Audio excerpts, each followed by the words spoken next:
And the knife crime numbers that the mayor has been blamed for them going to these shocking levels.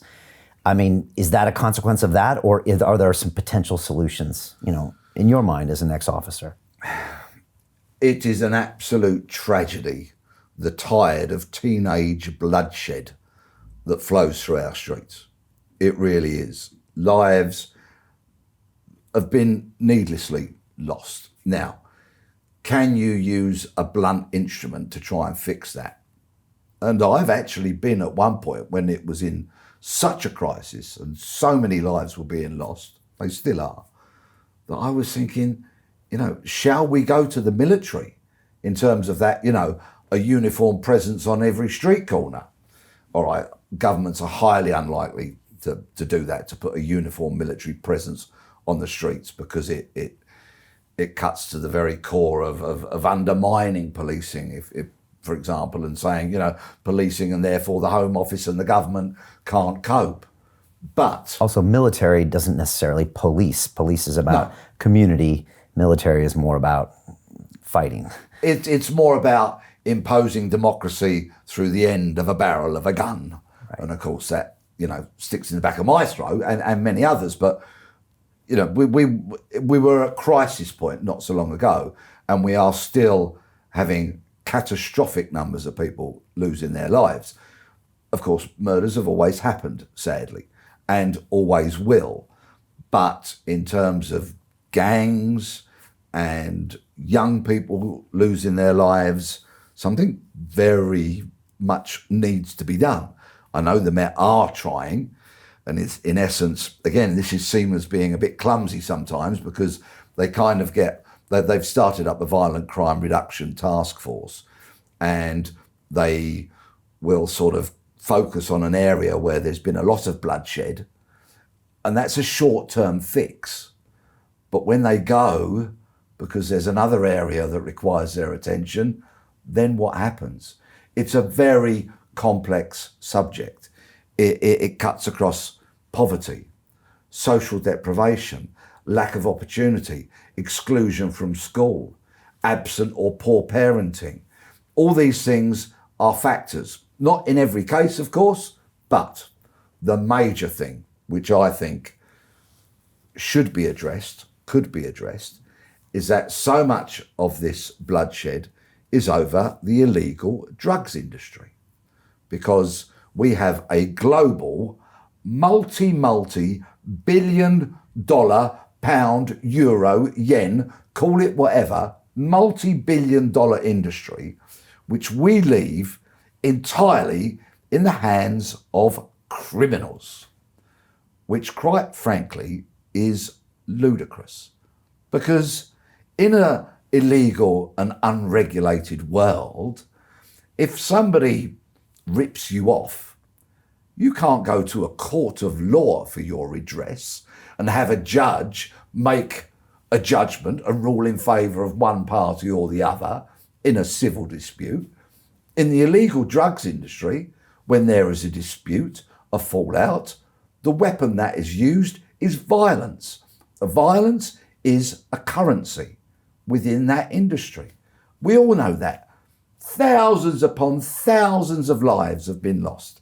Ever since Richard Nixon in 1971 declared drugs public enemy number one. And a large part of my career, I was fighting that war on drugs, as the press named it after Nixon's speech. And the UK responded with the Misuse of Drugs Act in 1971. But of course, it is a war that cannot and will not ever be won. And the sooner people wake up, politicians and the public, and realise that we need to regulate that industry. And how will we regulate the manufacturer and the retail of that industry? We legalise, and then we regulate. And of course, some people balk at the very thought of legalising all drugs. And I'm up for legalising the lot, not a piecemeal bit here, cannabis this week and maybe something else in another 5 years. No, legalise and regulate the lot. and rip this industry from the vice-like grip of organised crime, so that the growing of the coca leaves, for example, can be done in South America, but through an intergovernmental agreement, treaty, call it what you will.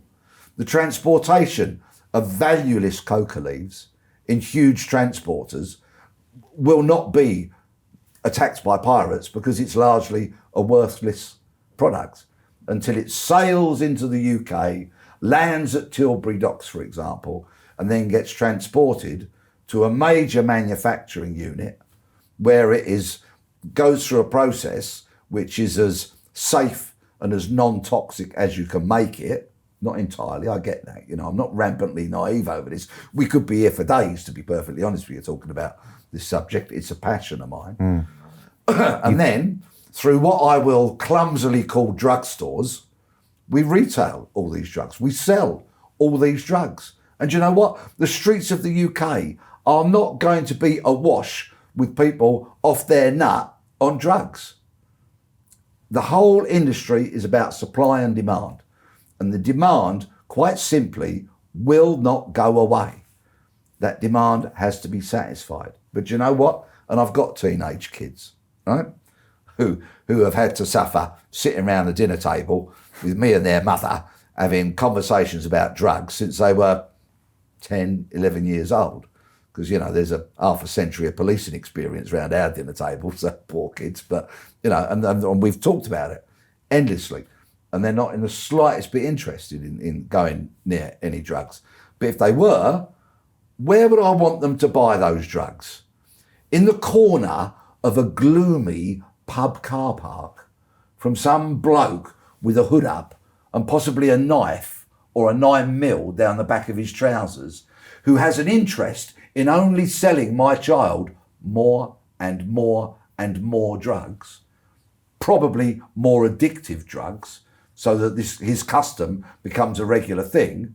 Or do I want my teenager who's going to experiment maybe with a joint or a line of cocaine or an ecstasy tablet to go to a licensed retail outlet where they buy those drugs, where we know where they were manufactured, we know what's in them, and they get advice on how to take them? Only this weekend, we've had a tragic loss of young lives in the UK, in a city in the UK. I think the death toll was 4 this afternoon when I last read about it. 4 needless young people died, and the police are saying, don't take drugs in this city. We've clearly got a contaminated batch. That's from an overdose, right? It would be history. That would never happen again.